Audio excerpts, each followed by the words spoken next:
Hello साथियों, नमस्कार। साथियों, जैसे कि हमारे समाज, हमारे इर्द गिर्द और हमारी दुनिया में बहुत सारे लोग जो कि हमारे जैसे ही हैं, वो खास काम करके ऊंचाइयां प्राप्त कर लेते हैं। और हमारे पास वही साधन होते हुए भी यदि हम उस कार्य को, उन ऊंचाइयों को नहीं छू पा रहे हैं, तो इन सब के पीछे सिर्फ और सिर्फ हमारी मन की शक्ति का ठीक ठीक उपयोग करना या न करने पर आधारित होता है। तमाम खोजों से पता लगा है, अध्ययनों से पता लगा है कि हमारी क्षमताएं होते हुए भी यदि हम अपने मन का सही ढंग से उपयोग नहीं कर पा रहे हैं, तो हमें बड़े से बड़े काम को करने में असुविधा हो सकती है। आज इसी विषय पर हम कुछ समय निकालें और इस पे बात करें। मन क्या है, मन कैसे जागृत होता है और उसका हम कैसे बड़ा से बड़ा उपयोग कर सकते हैं। आइए मन को बहुत करीब से जानने के लिए सबसे पहले अपने मन की कंडीशनिंग कर लेते हैं। कंडीशनिंग का मतलब होता है उसको समझने के लिए हम अपने मन को ठीक ठीक तैयार कर लें। इसके लिए यूँ तो बहुत सारी बातें होती हैं, लेकिन कुछ एक बातें मैं आपके सामने माइंड कंडीशनिंग के लिए रखना चाहता हूँ। नंबर 1, हम अपने मन को ये बताएं कि मैं अपने व्यस्ततम कार्यक्रम से क्या कुछ समय इस प्रोग्राम के लिए निकालने के लिए तैयार हूँ। नंबर 2, क्या ये प्रोग्राम जो कि मन संबंधी है, उसको सुनने के लिए मैं तैयार हूँ। और तीसरा है, क्या यही वो समय है जबकि मुझे इस अच्छे से टॉपिक को समझना है। जब हम इस प्रकार की कंडीशनिंग अपने मन के अंदर कर लेते हैं, तो हमारा मन अब जो भी हम इसे समझाने के लिए, इससे बात करने के लिए, इसका उपयोग करने के लिए इसको बताएंगे, वह उसे बहुत करीब से अच्छे से ग्रहण करके उसमें जागृत हो सकता है। अब हम बात करते हैं सबसे पहले मन क्या है। न्यूरोसाइंस के अनुसार जब हमारा मस्तिष्क एक्शन में होता है, यानी कार्य करता है, देखने का, बोलने का या महसूस करने का, तो यही मस्तिष्क अब मन या माइंड कहलाता है। मन एक शक्तिशाली उपकरण है। यह मूर्त न हो करके, यानी कि अभौतिक हो करके हमारे अंदर कार्य करता है। और जब भी हम इसका सही सही उपयोग कर लेते हैं, तो हम किसी भी वांछित फल को प्राप्त कर सकते हैं। अब मन को और फिजियोलॉजिकली या अभौतिक रूप से इसको और करीब से जानने की कोशिश करते हैं। मन को हम मुख्य रूप से 2 वर्गों में रख सकते हैं, या दो लेवल्स में स्टडी कर सकते हैं, दो स्तर पर इसकी स्टडी कर सकते हैं। पहला लेवल है इसका कॉन्शियस माइंड। हमारे अंदर माइंड का वो हिस्सा होता है जो कि बाहर से जुड़ा हुआ होता है, यानी कि बाहर से जुड़ने के बाद हमारे अंदर स्वतः ही तर्क शक्ति, विश्लेषण शक्ति, हमारे अंदर निर्णय लेने की क्षमता, हमारे अंदर जजमेंटल पावर बढ़ जाती है।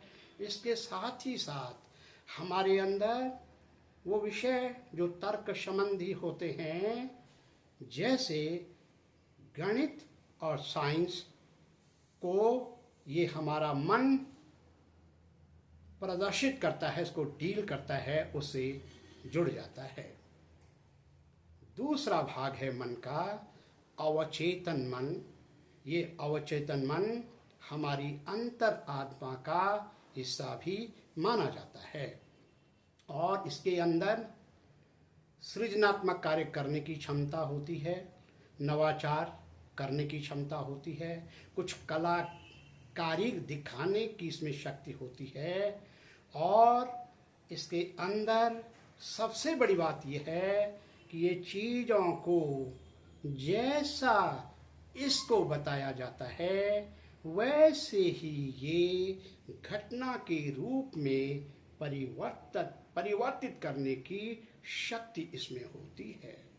बहुत क्लियर है कि एक तरफ हमारा जो चेतन मन है वो केवल और केवल सत्य या असत्य पे, ट्रू और फॉल्स पे काम करता है, जबकि हमारा अवचेतन मन केवल अच्छे और बुरे यानी कि गुड और बैड पे काम करता है। और ये अवचेतन मन जैसे इसको सूचना मिलती है, वो चाहे गलत हो या सही हो, उसको वैसे ही स्वीकार करके उस पर कार्य करने लगता है। इसीलिए तो जब हमारे अवचेतन मन में कोई अच्छी बात घुस जाती है तो इसको पावरफुली आगे बढ़ाता है, पॉजिटिवली। लेकिन जब कभी कोई नेगेटिव बात या नेगेटिव मैसेज भी इसको दिया जाता है तो इसको फर्ट से स्वीकार करते हुए नेगेटिवली इसको कार्यान्वित कर देता है, जिससे हमें कई बार बहुत खामियाजा भुगतना पड़ता है। इसको यदि हम सारांश में जानने की कोशिश करें, मोटे मोटे रूप में जानने की कोशिश करें, तो हमारे मन के अंदर पहला मन है जो सही गलत को जानता है, पर दूसरा मन सही गलत को नहीं जानता है।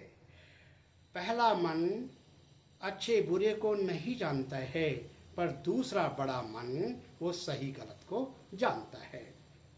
अब हम दिन भर में किन भाषाओं का उपयोग कर रहे होंगे, इसका अंदाजा हम खुद लगा सकते हैं। अब इसके कारण हमें कैसे कैसे आगे रिजल्ट्स मिलते हैं, वो सब इसी पर ही डिसाइड होता है। यहाँ पर ये बहुत ही समझने लायक है कि हमारे अवचेतन मन की शक्ति ज़्यादा है। ये करीब करीब 90 से 93% उपयोग में आता है, जबकि हमारे चेतन मन का केवल 7 से 10% ही हम अपने जीवन में उपयोग करते हैं। स्पष्ट है कि अंतर्मन के लिए जो बड़ा मन काम करता है वो अवचेतन मन है। और मोटे मोटे रूप में अब हम समझ सकते हैं कि हम अपने माइंड को जो भाषा का उपयोग कर रहे हैं, उन्हीं सब के कारण हमारा भविष्य या हमारा व्यवहार तय होता है। ये सब कुछ समझने के बाद अब से हम भाषा का नियमित और संयमित उपयोग करने के लिए तैयार हो जाएं। ये सब कुछ है मन की शक्ति, यानी क्योंकि अवचेतन मन बड़ा है तो हम मन को मोटे मोटे रूप में अवचेतन मन के रूप में प्रयोग कर सकते हैं। अब इसके बाद है ये अवचेतन मन, जो कि मन का बड़ा हिस्सा है, और मोटे मोटे रूप में हम इसको मन कह रहे हैं, अवचेतन मन को। अब उस पर आगे बात करते हैं। आयरलैंड के एक बहुत ही प्रसिद्ध मनोवैज्ञानिक और लेखक डॉक्टर मर्फी ने एक बहुत अच्छी पुस्तक लिखी है, the power of conscious mind. उसको पढ़ने के बाद और तमाम अन्य स्टडीज़ के बाद हम ये समझ सकते हैं कि हमारा मन, हमारे विश्वास, स्मृति, हमारे पूर्व के अनुभवों, हमारी धारणाओं और हमारे दृष्टिकोण को संयोजित करता है, को सक्रिय करता है, के कारण सक्रिय होता है। और जब ये इनके कारण सक्रिय हो जाता है तो इसका अब आगे सीधे सीधे फर्क हमारी सोच पे, हमारी भावनाओं पे, हमारे व्यवहार पे, हमारे हमारे अंदर जो क्यूरोसिटी है, हमारी इच्छा शक्ति पे और हमारे कम्युनिकेशन, संचार पर पड़ने लगता है। बहुत स्पष्ट है कि यदि हम अच्छी सोच, अच्छे विचार, अच्छे इमोशंस, अच्छा व्यवहार, अच्छा दृढ़ संकल्प और अच्छा हमारा कम्युनिकेशन बनना है, तो हमें अपनी इन 5 चीज़ों पर काम करना बहुत ही ज़रूरी है, जो कि हमारे विश्वास, हमारी स्मृतियाँ, हमारे पूर्व के अनुभव, हमारी धारणाएं और हमारे दृष्टिकोण हैं, इन पर मूर्त रूप से हमें कार्य करने की ज़रूरत है। इसी को कहते हैं मन का विज्ञान या माइंड साइंस, जिसका कि अंतर्राष्ट्रीय नाम है न्यूरो लिंग्विस्टिक प्रोग्रामिंग। इसके बाद मैं यहाँ पर अवचेतन मन यानी मन को जागृत करने की कुछ और बातें आपके सामने रखना चाहता हूँ। सबसे पहले हमारा जो मन या अवचेतन मन है वो लॉजिकली काम करता है, यानी तर्क शक्ति जब स्ट्रांग होती है तो डायरेक्ट हमारा अवचेतन मन उसको एक्सेप्ट कर लेता है, जागृत हो जाता है। जैसे हमने कहा 2 और 2 4, उसने फट से कैच कर लिया, लेकिन जब हम कहेंगे 2 और 2 5 तो उसने फट से इसको रिफ्लेक्ट कर लिया, उसने स्वीकार नहीं किया, क्योंकि वो गलत है, उसको जानता ही नहीं है, उसने उसको स्वीकार नहीं किया। दूसरा उदाहरण है रिपीटिशन। जो भी हमें जिंदगी में चाहिए, आज वो चाहे उसमें हमें ज्ञान है, नहीं है, जानते हैं या नहीं जानते हैं, लेकिन जब वो हमारी ज़रूरत बन जाती है तो उसे हम बार बार कहें ये काम मेरे लिए अच्छा है, इसको मैं कर सकता हूँ। ऐसा करने से, बार बार दोहराने से अब ये कठिन काम हमारे दिमाग में इसकी इमेज सरल बन जाती है और ये काम करने के लिए हमारा मन तैयार हो जाता है। जैसे मैं आपका ध्यान खींचना चाहता हूँ इस तरफ, जब हम बचपन में पहाड़ी पढ़ते थे या हम ABCD पढ़ रहे थे, तब वो पहले कितना कठिन होता था, लेकिन हमने बार उसको पढ़ा क्योंकि हम जानते थे उसका महत्व बड़ा है, तो बार करने से वो हमें याद हो गया और अच्छी तरह याद हो गया, यानी कि वो हमारे सबकॉन्शियस माइंड में चला गया है। तीसरा मैं आपको बताना चाहूँगा कि जब भी हम किसी ज़रूरत को पूरा करना चाहते हैं या किसी बात को अपने सबकॉन्शियस माइंड तक भेजना चाहते हैं, तो उस समय हमें ट्रांस की स्थिति में रखना होगा, यानी कि हमें अपनी आंखें और कान बंद करने होंगे और फिर जो मैसेज हमारी ज़रूरत का है उसे जब हम अपने अंदर भेजते हैं, प्रोग्राम करते हैं, तो सीधे सीधे हमारे अवचेतन मन में चला जाता है। चौथा मैं आपको बताना चाहूँगा, इमोशंस।